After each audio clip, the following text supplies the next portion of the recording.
Good morning dear students. बच्चों, last class के अंदर हम लोग बात कर रहे थे यार special case of average speed. इसमें हमने केस 1 स्टडी कर लिया था। केस 2 आज मैं समझा रहा हूं। केस 2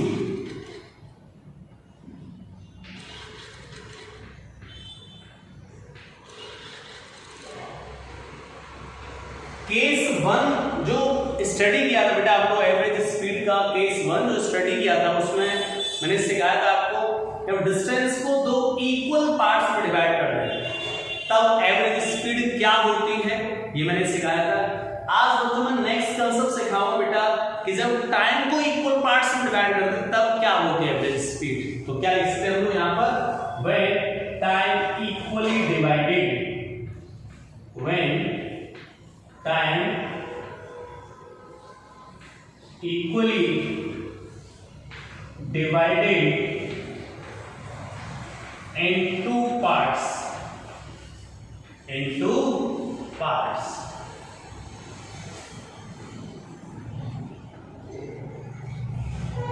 दो पार्ट में बेटा टाइम को इक्वली डिवाइड कर रहे हैं उस केस में क्या होगी भाई एवरेज स्पीड। चलिए देखते हैं।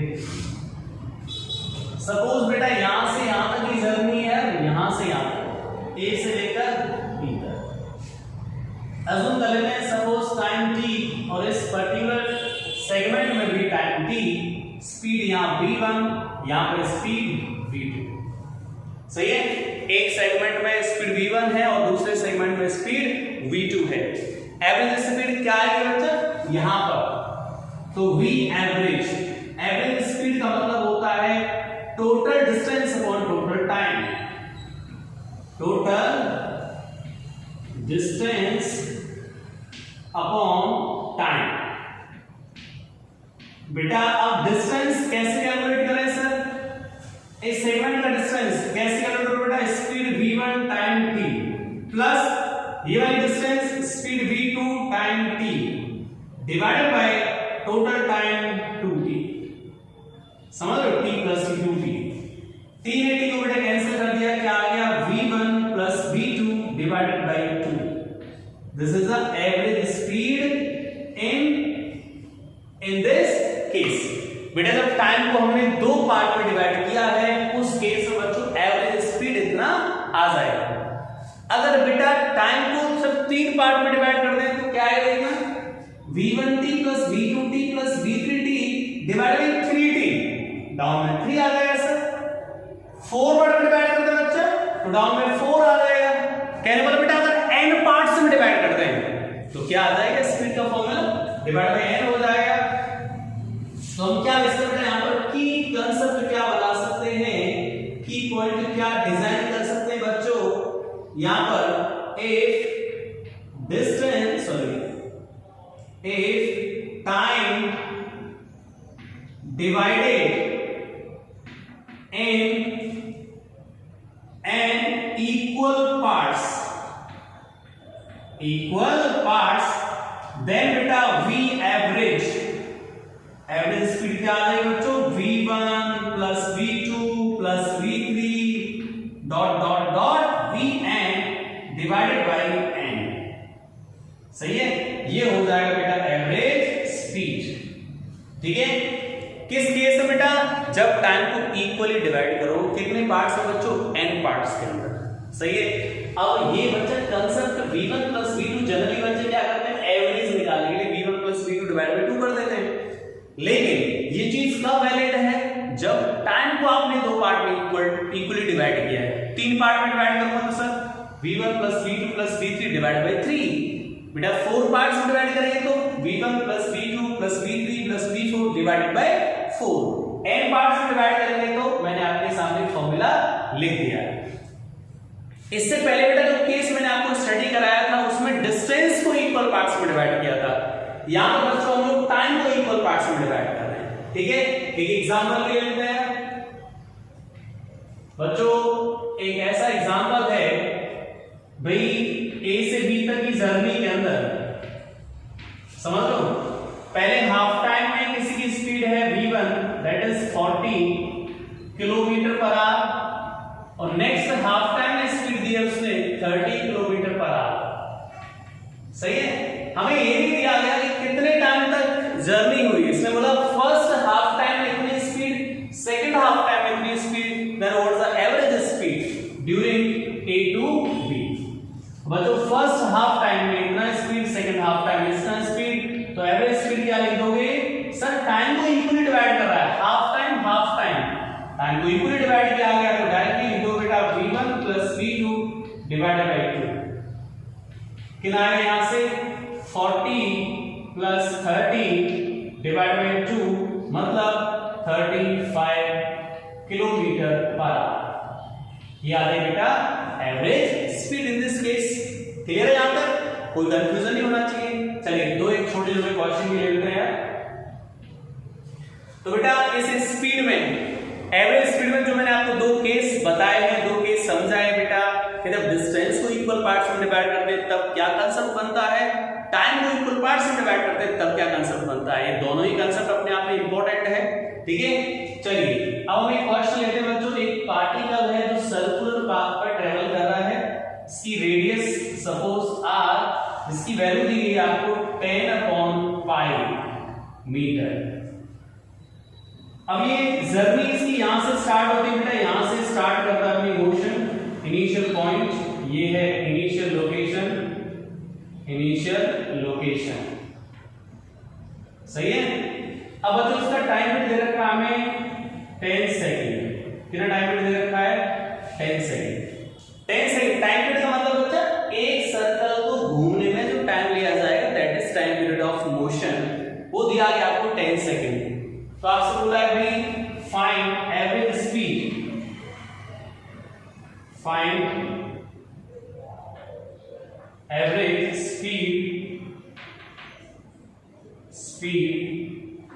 इन 25 सेकेंड। 25 सेकेंड में आपको बताना है 25 सेकेंड बेटा, 25 सेकेंड में एवरेज स्पीड बतानी है। तो एवरेज स्पीड में जो बेसिक कंसेप्ट है बेटा, ये जो बेसिक कंसेप्ट क्या है बताओ, total distance divide by total time, वो तो बेसिक कंसेप्ट है बच्चों, वो तो अपने को तैयार करना ही करना यार।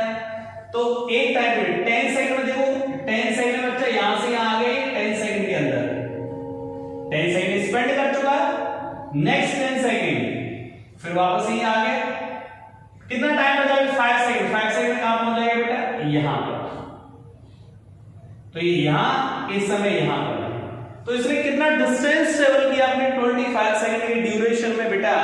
तो सर फर्स्ट राउंड कंप्लीट किया, सेकंड राउंड कंप्लीट किया, थर्ड राउंड में हाफ कंप्लीट किया, तो एक राउंड में डिस्टेंस कितनी ट्रेवल करता है सर्कमफ्रेंस के इक्वल, मतलब 2πr। तो बेटा 2πr और एक हाफ πr, कितना डिस्टेंस आ गया, तो v एवरेज डिस्टेंस कितना आ गया बेटा 5πr और r की value 10/π, total distance divide by time, तो 25 सेकंड टाइम लगा। पाई को मार दिया 50 और ये आ गया 2 किलोमीटर पर सेकंड।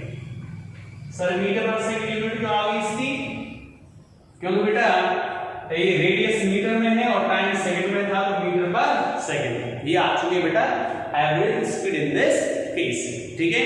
चलिए मैं इसको बेटा नोट कर देता हूं, फिर हम आगे और भी कुछ चीजें सीखते हैं।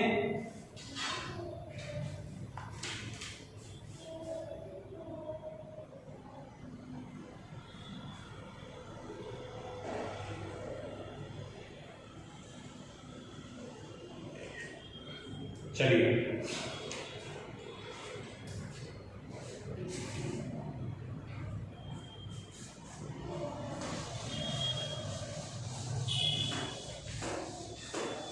बच्चों टाइम को जब डिवाइड करते हैं, डिस्टेंस को डिवाइड करते हैं, क्वेश्चन में ध्यान देना बेटा कि डिस्टेंस को डिवाइड किया जा रहा है या टाइम को डिवाइड किया जा रहा है। और बेसिक आंसर तो बेटा है कि total distance divide by total time average speed के लिए।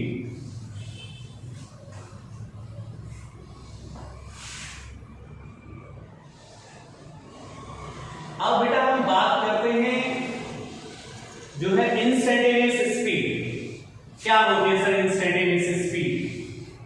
अब नाम से पता चल रहा है यार इंस्टेंटेनियस मतलब किसी इंस्टेंट पर जो स्पीड होगी दैट इज इंस्टेंटेनियस।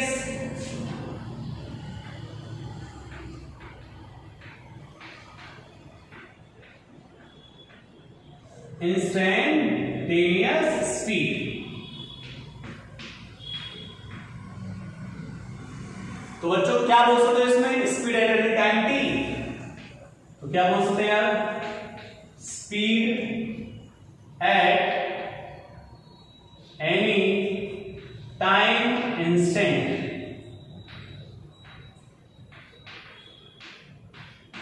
किसी टाइम इंस्टेंट पर जो स्पीड है उसको क्या बोल रहे हैं बेटा, इंस्टेंटेनियस स्पीड बोल दो। मेरे नाम से पता चला यार, इंस्टेंटेनियस। सही है बच्चों, जो गाड़ी में स्पीडोमीटर लगा होता है वो क्या बता रहा होगा आपको, इंस्टेंटेनियस स्पीड। तो जिस टाइम आप देखते हो उस टाइम को स्पीड दे रहा होता है, तो क्या बताएगा आपको, इंस्टेंटेनियस स्पीड। क्लियर। अच्छा सर कैसे डिफाइन करेंगे बेटा, तो वी इंस्टेंटेनियस डिफाइन करने के लिए क्या करोगे बेटा, वी इंस्टेंटेनियस आई एम मतलब इंस्टेंटेनियस। बच्चों जो हमने एवरेज स्पीड लिखा था delta S upon delta T, average speed का मतलब था total distance divided by total time.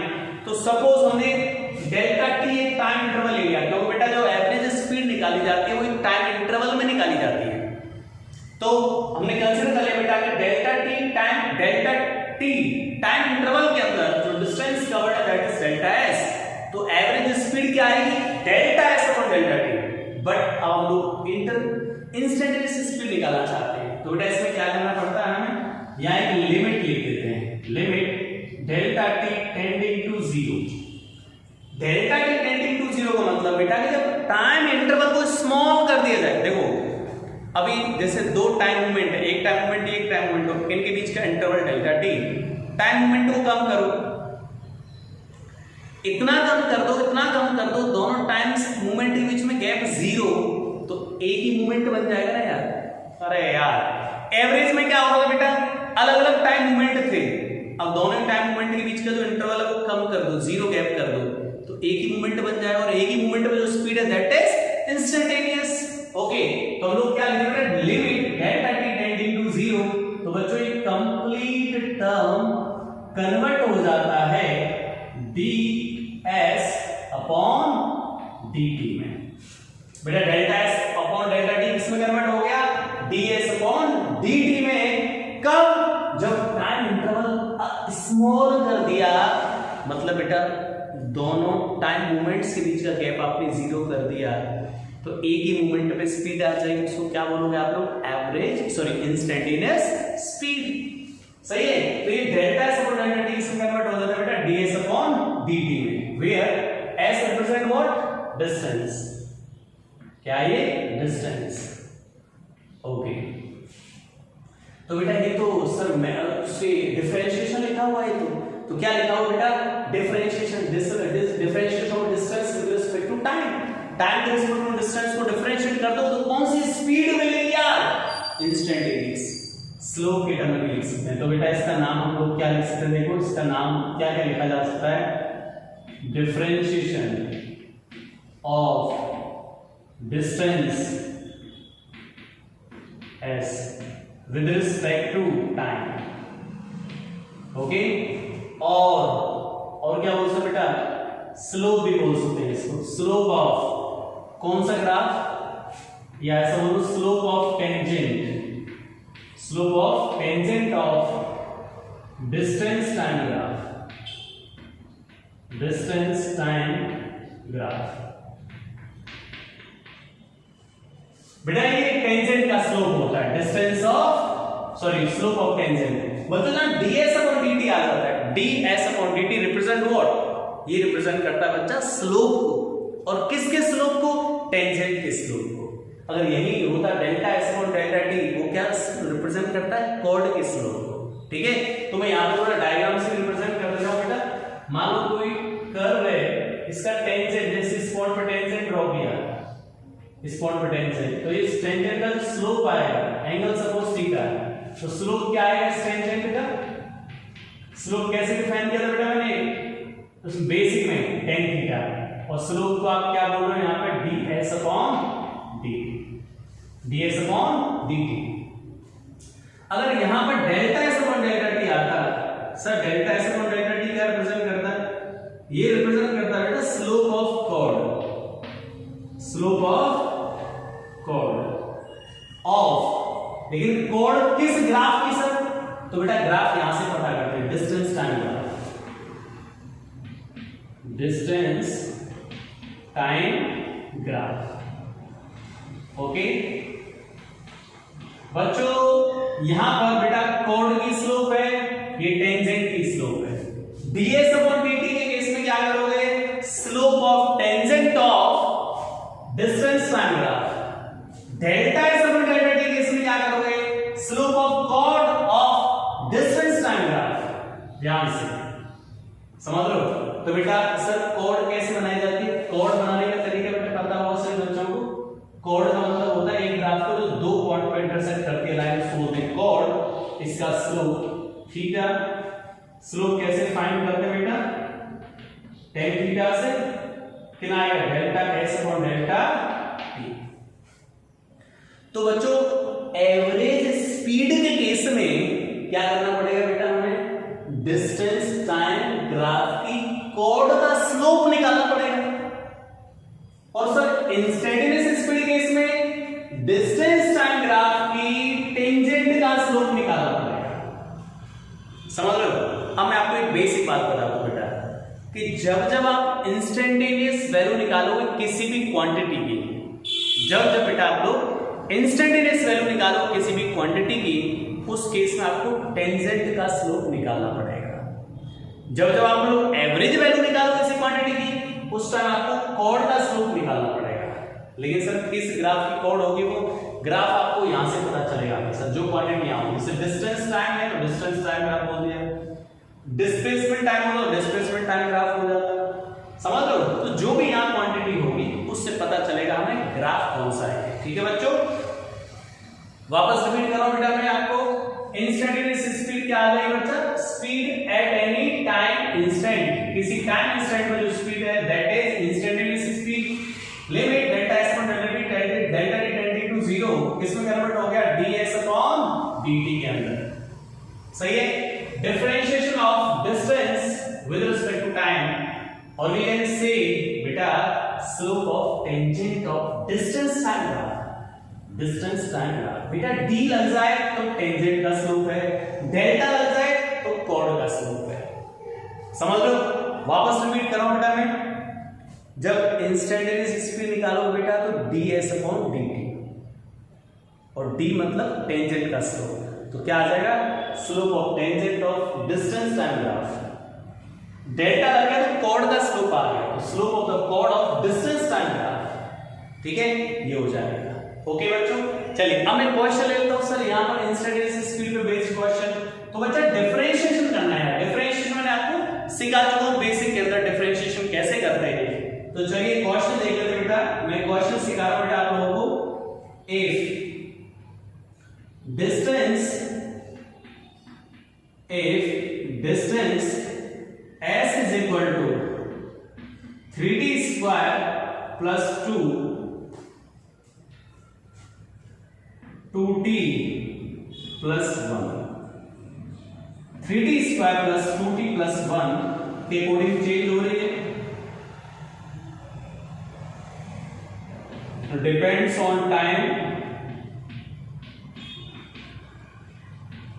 then find first part बेटा speed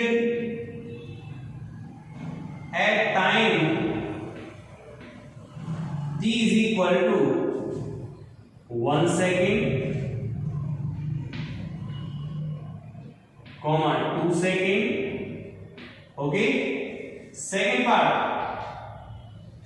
speed in 2 सेकेंड। ये दो पार्ट आपको दिए गए हैं। सही बच्चा, दो पार्ट आपको दिए गए हैं। भाई डिस्टेंस दे रखी है बेटा, डिस्टेंस जो है टाइम के अकॉर्डिंग चेंज हो रही है। जैसे जैसे टाइम बदल रहा है डिस्टेंस भी बदल रही है। क्या पूछा आपसे? फर्स्ट पार्ट में speed at time t is equal to 1 second and 2 second।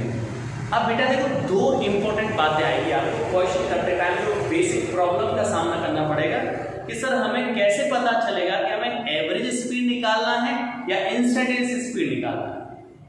क्योंकि हमें क्वेश्चन में ऐसा ध्यान नहीं जाएगा इंस्टेंटेनियस स्पीड फाइंड करो, एवरेज फाइंड करो, तो हमें अपने कॉमन सेंस से सोचना है सर हम कैसे कॉमन सेंस लगाएंगे? तो जब आपको कोई भी क्वांटिटी बेटा किसी टाइम मूवमेंट पे पूछ रहा है, टाइम मूवमेंट पर, तो क्या आंसर दोगे वहां पर? इंस्टेंटेनियस का। और जब बेटा एक टाइम इंटरवल में पूछ रहा है तो वहां पे एवरेज का आंसर दो, एवरेज वैल्यू निकालो उस क्वांटिटी की। जैसे speed at equal to 1 second, 1 second पर स्पीड क्या है? तो इंस्टेंटेनियस। 2 सेकंड में स्पीड क्या है? इंस्टेंट, मतलब टाइम मूवमेंट्स पर पूछ रहा है। सेकंड पार्ट के अंदर क्या बोला बेटा? Speed in 2 second, in 2 second. 2 second में स्पीड बताओ। 2 सेकंड में स्पीड बताने का मतलब बेटा 2 सेकंड के अंदर मतलब एक टाइम इंटरवल में स्पीड बतानी है। तो एक टाइम इंटरवल में जो स्पीड होती है उसको हम क्या बोलते हैं? Average speed. समझ गए? एक टाइम इंटरवल के अंदर जो स्पीड पूछी जाएगी उसको क्या बोलोगे बच्चा आप लोग? एवरेज स्पीड बोलेंगे। ठीक है, तो आप याद रखो बेटा, जब कोई क्वांटिटी एक टाइम मूवमेंट पर पूछी जाती है दैट इज इंस्टेंटेनियस क्वांटिटी, और जब इंटरवल में पूछी जाए तो average value of that quantity. Okay, चलिए तो सबसे पहले हमें पूछा गया बेटा इंस्टेंटेनियस वैल्यू। तो इंस्टेंटेनियस वैल्यू कैसे निकालेंगे बच्चा? ध्यान से देखिएगा। v instantaneous ds upon dt। बेटा डिफरेंशिएशन कर दो, तो डिफरेंशिएशन करना तो सही बच्चों को आदत सिखा चुका हूं पहले।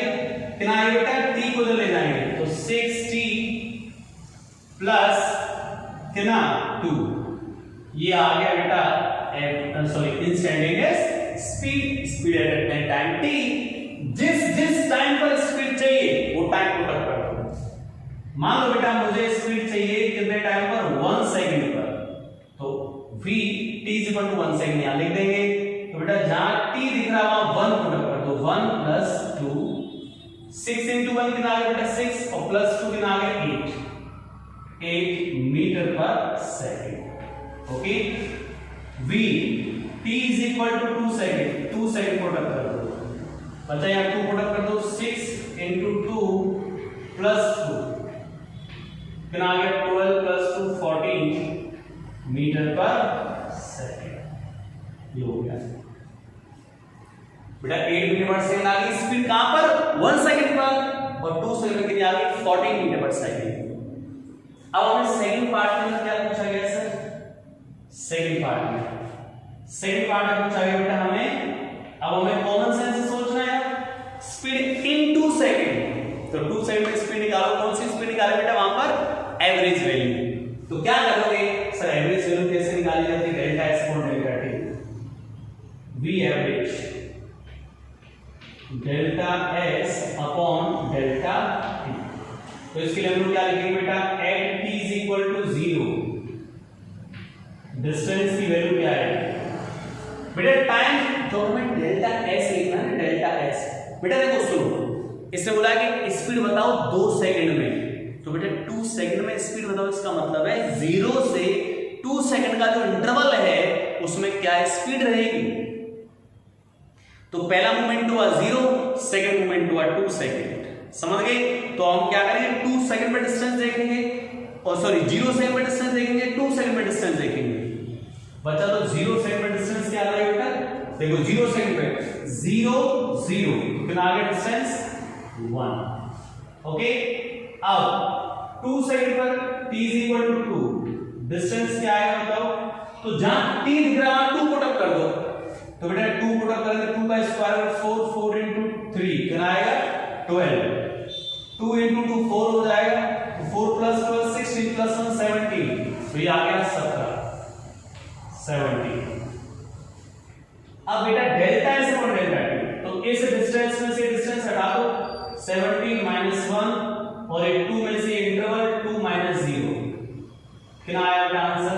8/2 बच्चों, ये 16 हो गया, 60/2 8 मीटर पर सेकंड। ये आ गया सही है। एक चीज ये घोट मत लेना कि सर एवरेज की वैल्यू इसके इंसिडेंस की वैल्यू बराबर आती है क्या? कोइंसिडेंटली आ गया है, बट ऐसा कुछ भी दिमाग में घोटने की जरूरत नहीं है कि ये वैल्यू इसके बराबर होता है, ऐसा कुछ भी नहीं। अकॉर्डिंग टू सिचुएशन कुछ भी हो सकती है। क्लियर बच्चों? तो बेटा इंस्टेंटेनियस कैसे पहचानोगे? जब कोई क्वांटिटी किसी टाइम इंस्टेंट पे पूछी जाए। और जब एक इंटरवल में पूछी जा रही है बेटा तो एवरेज वैल्यू आ जाएगी। ठीक है, चलिए मैं इसको नोट करता हूं, फिर हम लोग नेक्स्ट क्वेश्चन पे काम करेंगे।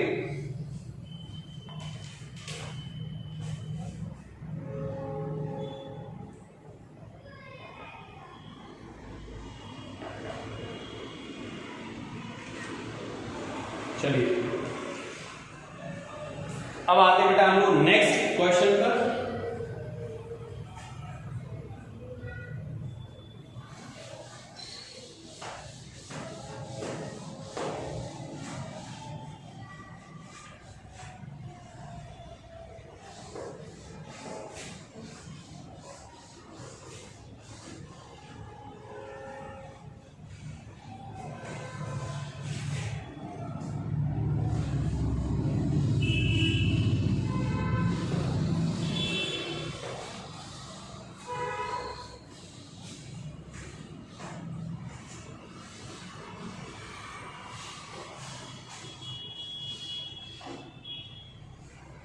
चलिए तो बेटा एवरेज स्पीड और इंस्टेंटेनियस स्पीड कैसे निकालना है, एक क्वेश्चन और ले लेते हैं इसी पर। If distance s is equal to 40 cube plus 2 then find first part speed at t is equal to 2 second, second part speed in 4 second। Okay, तो बच्चों फर्स्ट पार्ट की बात करें हम लोग। फर्स्ट पार्ट बेटा स्पीड कहां पूछ रहा है, 2 सेकंड पे स्पीड बताओ, तो कौन सी स्पीड बताओगे, इंस्टेंटेनियस। ठीक है, सेकंड में क्या बोला बेटा, स्पीड इन 4 सेकंड, तो कौन सी स्पीड बताओ बच्चा, एवरेज स्पीड। चलिए इंस्टेंटेनियस स्पीड कैसे लिखोगे sir, v instantaneous ds upon t। कितना आ जाएगा बेटा, तो डिफरेंशिएशन कर दो, कितना आएगा बेटा 12 t स्क्वायर प्लस 0। समझ लो, अब जिस टाइम पर पूछी जाए वो टाइम कितना है 2 सेकंड, तो 12 इंटू 2 का होल स्क्वायर कितना आ बेटा 4, और इसका मल्टीप्लाई 48 मीटर पर सेकंड। सही है, अगर डिस्टेंस मीटर है तो मीटर पर सेकंड आ जाएगा, टाइम सेकंड में तो, या फिर आप लोग क्या लिखो यहाँ पर यूनिट कुछ नहीं दे रखी है तो यहाँ पर यूनिट जो भी होगी यूनिट। अब दूसरे केस में बेटा एवरेज बताना है, तो एवरेज बताने के लिए delta S upon delta T. तो आपको बोला गया स्पीड 4 सेकंड में, तो पहला मोमेंट 0 रखोगे, सेकंड मोमेंट 4 रखोगे। तो बच्चों क्या देखो पहले, sir t is equal to 0 पर डिस्टेंस की वैल्यू क्या आएगी, 0 पुट अप करो बेटा, ये 0 पुट अप करो तो टर्म 0 सिर्फ 2 बचा, 2 हो गया। At t is equal to कौन सा मूवमेंट है 4 सेकंड, तो डिस्टेंस क्या आएगी सर, यहां पर 4 प्रोडक्ट करो, 4 का क्यूब करेंगे, 4 इंटू 4 इंटू 4 कितना आएगा 64, 64 का मल्टीप्लाई करेंगे 4 से तो कितना आएगा बेटा 256 प्लस 2, तो ये आ गया 258। सही है, समझ लो, ये हो जाएगा। अब हमें स्पीड निकालनी, डेल्टा एस और डेल्टा टी, तो 258 माइनस 2 4 माइनस 0 बेटा ये आ गया, तो ये आ गया 64 यूनिट। सही है, ये आ जाएगा एवरेज स्पीड। यहां तो कोई प्रॉब्लम नहीं होगा। ओके, चलिए अब हम थोड़ा ये स्लोप के टर्म में ले लेते हैं, हम लोग स्लोप के टर्म में ले लेते हैं भाई। क्वेश्चन नेक्स्ट, बच्चों दो ये ग्राफ दे रखा है हमें, डिस्टेंस टाइम ग्राफ, दो ऑब्जेक्ट के लिए बना रखा है graph, object A object B, angle 30 degree, angle 30 degree. सही है, हमसे पूछा है बेटा किस ऑब्जेक्ट की स्पीड ज्यादा है, किस ऑब्जेक्ट की स्पीड ज्यादा है, दोनों की स्पीड अलग अलग हमें पता नहीं है, स्पीड का रेशियो भी बताना है। सर ए की स्पीड क्या है, बी की स्पीड क्या है, समझ लो, दोनों की स्पीड बता रहे हैं। तो बच्चों ये ग्राफ कैसे दिए गए हैं, स्ट्रेट लाइन, और कौन सा बेटा ये ग्राफ कौन सा, देखो समझो अच्छे से, distance time graph, S represent what, distance, और ये क्या है बेटा, टाइम, डिस्टेंस एंड टाइम। अब बेटा मैंने आपको कंसेप्ट लिखाया कि जब भी आपको डिस्टेंस निकालनी हो, सॉरी जब भी आपको स्पीड निकालनी हो तो क्या कर दो बेटा, टेंजेंट का स्लोप निकाल दो, कोड का स्लोप निकाल दो। सर टेंजेंट का स्लोप किस केस में निकालेंगे, जब हमें इंस्टेंटेनियस स्पीड पूछी होगी। कोड का स्लोप कब निकालेंगे सर, जब हमें एवरेज स्पीड पूछी होगी। ठीक है, तो यहाँ पे आपको पूछा है ए की स्पीड क्या है, बी की स्पीड क्या है बेटा, तो इस ग्राफ का स्लोप निकाल दो, और स्लोप इस ग्राफ के केस में आएगा बेटा कांस्टेंट, बिकॉज ये ग्राफ कौन सा है, स्ट्रेट लाइन। तो स्ट्रेट लाइन एक ऐसा ग्राफ होता है जहां पे स्लोप कांस्टेंट रहता है।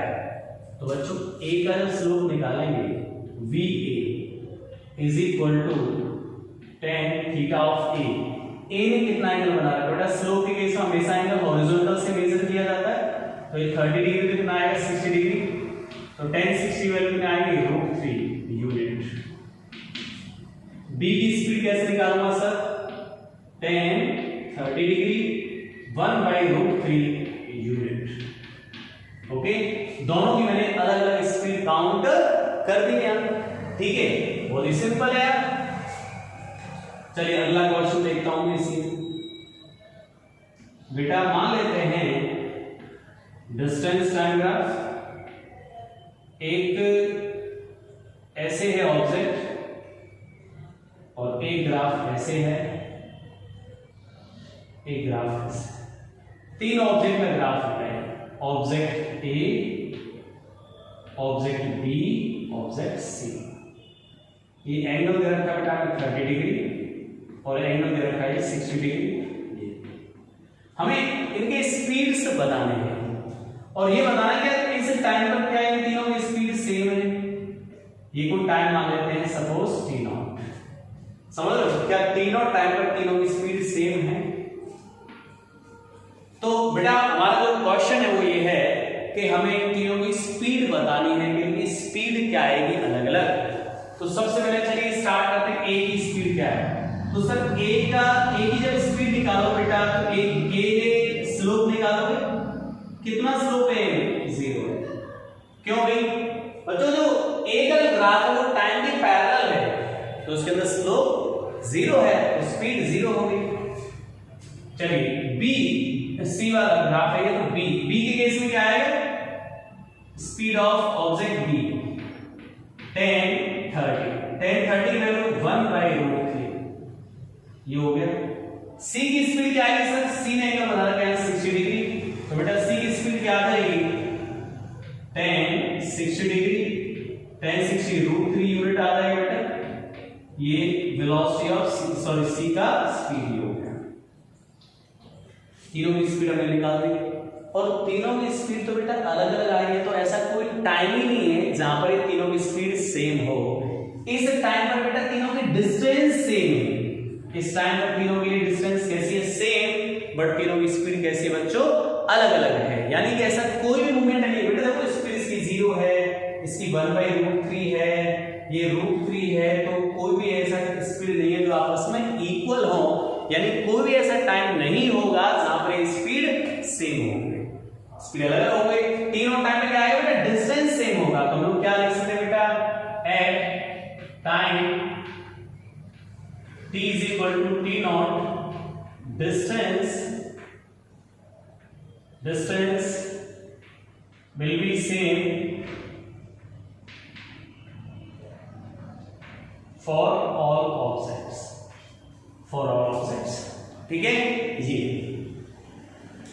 अब बच्चों मैं यहां पर कुछ की कॉन्सेप्ट्स लिखूंगा, की पॉइंट्स लिखूंगा यहां पर। की पॉइंट्स क्या क्या बेटा, चलिए देखिए। जो स्पीड होती है बेटा डिस्टेंस अपॉन टाइम होती है, और डिस्टेंस कभी नेगेटिव नहीं होता है, तो हम लोग क्या लिखेंगे बेटा, फर्स्ट पॉइंट लिखेंगे speed always positive, speed always positive, okay, कभी भी नेगेटिव नहीं होती। सर टाइम के साथ इंक्रीज हो सकती है, डिक्रीज, यस, स्पीड में इंक्रीज और डिक्रीज विद टाइम। बेटा समझ लो, लेकिन कभी भी नेगेटिव नहीं होगी, स्पीड ऑलवेज पॉजिटिव, स्पीड हमेशा पॉजिटिव होगी, टाइम के साथ इंक्रीज भी कर सकती है और डिक्रीज भी कर सकती है। सही है, ये हमारे कुछ की पॉइंट्स है बेटा। यहाँ पर कैसी quantity, speed scalar quantity, scalar मतलब no requirement of direction, no requirement of direction, direction की जरूरत नहीं है, स्केलर क्वांटिटी डायरेक्शन की जरूरत नहीं है यहाँ पर, ओके। चलिए अब बेटा मैं कुछ ग्राफिकल चर्चा करूंगा, ठीक है, कुछ ग्राफ्स बनाएंगे, ये पूछा जाए कौन सा ग्राफ इनमें से पॉसिबल है, कौन सा इम्पॉसिबल है, ठीक है बच्चों। चलिए देखते हैं बेटा, ध्यान से अच्छे से समझना चाहिए आपको। मैं कुछ ग्राफ्स ड्रॉ कर रहा हूं, तो इसको नोट कर लेते हैं पहले एक बार।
सही है, कौन सा ग्राफ बेटा सही है और कौन सा गलत है।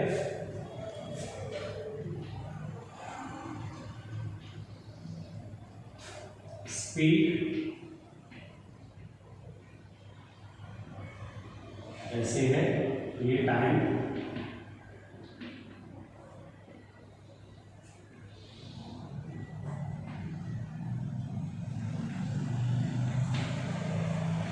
स्पीड भी टाइम,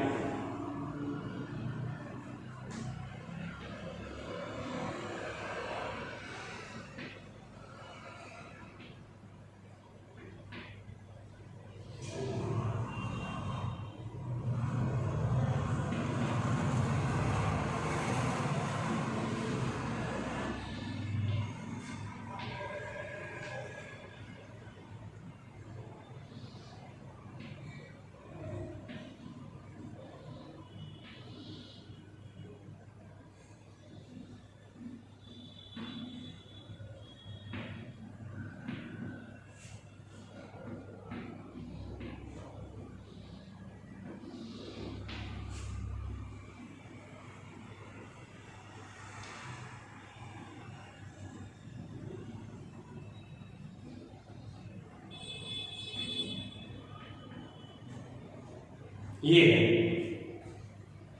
तो बच्चा मैं फर्स्ट ग्राफ की बात करता हूं यार, इसकी अभी मैंने पॉइंट लिखा है बेटा कि अगर आप लोग बच्चों इधर जाओगे तब 0 टाइम पर कितनी स्पीड थी, आगे बढ़े स्पीड बेटा और कम हो गई, स्पीड मतलब ये वाला एक्सेस, तो पहले वाले कोऑर्डिनेट इतना था अब इतना हो गया, और आगे बढ़े कोऑर्डिनेट और कम हो गया और कम हो गया, यहाँ पे 0 हो गया, यानी स्पीड यहाँ डिक्रीज कर रही है, तो स्पीड में डिक्रीज विद टाइम, तो ये ग्राफ तो पॉसिबल है सर। 0 टाइम पर ये स्पीड थोड़ा और आगे बढ़े तो स्पीड और बढ़ गई, और आगे बढ़े स्पीड और बढ़ गई, यहाँ पे स्पीड बढ़ रही है, तो ये भी पॉसिबल है। ये बेटा नॉट पॉसिबल है, क्यों बच्चों? यहाँ पे स्पीड नेगेटिव हो गई, क्यों? यहाँ तक तो सही था सब कुछ, 0 टाइम में इतनी, आगे टाइम बढ़ा तो स्पीड कम और बढ़ा और कम, यहाँ 0 हो गई, और आगे बढ़ा speed negative negative negative, not possible. यहाँ पर भी नॉट पॉसिबल, क्यों? टाइम नेगेटिव नहीं होता बेटा, अरे ये टाइम है इधर, तो टाइम तो कभी नेगेटिव होता ही नहीं, तो ये पॉसिबल नहीं होता है स्पीड, तो हम लोग क्या रीजन क्या लिखेंगे? Time can't be negative, reason लिखो टाइम कांट बी नेगेटिव। यहां पर एक ही मूवमेंट बेटा, एक ही टाइम पर दो स्पीड, तो एक ही टाइम पर दो स्पीड पॉसिबल नहीं है, तो हम लोग क्या लिख रहे हैं? देयर इज नो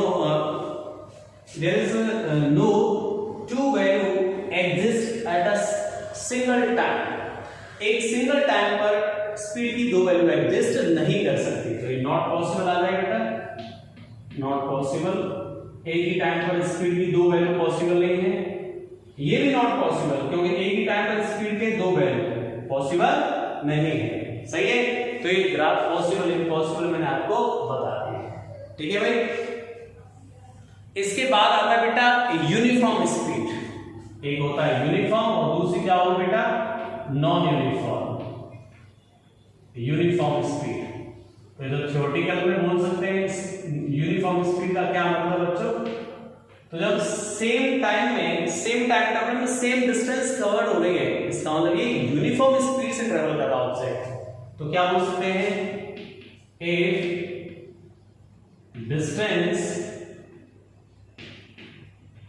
ट्रेवल एक same time interval, in same time interval,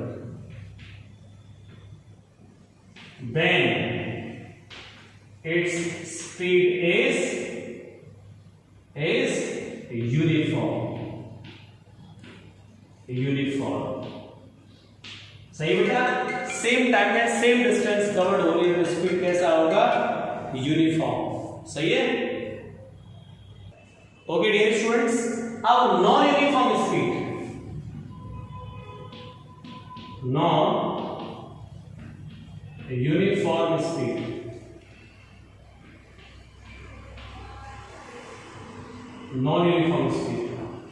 तो इस केस में क्या आएगा बेटा? डिस्टेंस इक्वल टाइम में अनइक्वल डिस्टेंस कवर हो गई, समझ लो। तो क्या लिखते हैं? Unequal distance covered in equal time, then speed is non-uniform। Okay dear students, तो इसके बाद हम लोग नेक्स्ट क्लास में स्टडी करेंगे। Okay, thank you for watching. अच्छे से स्टडी करना है इसको बेटा, ठीक है, जिससे हम लोग आगे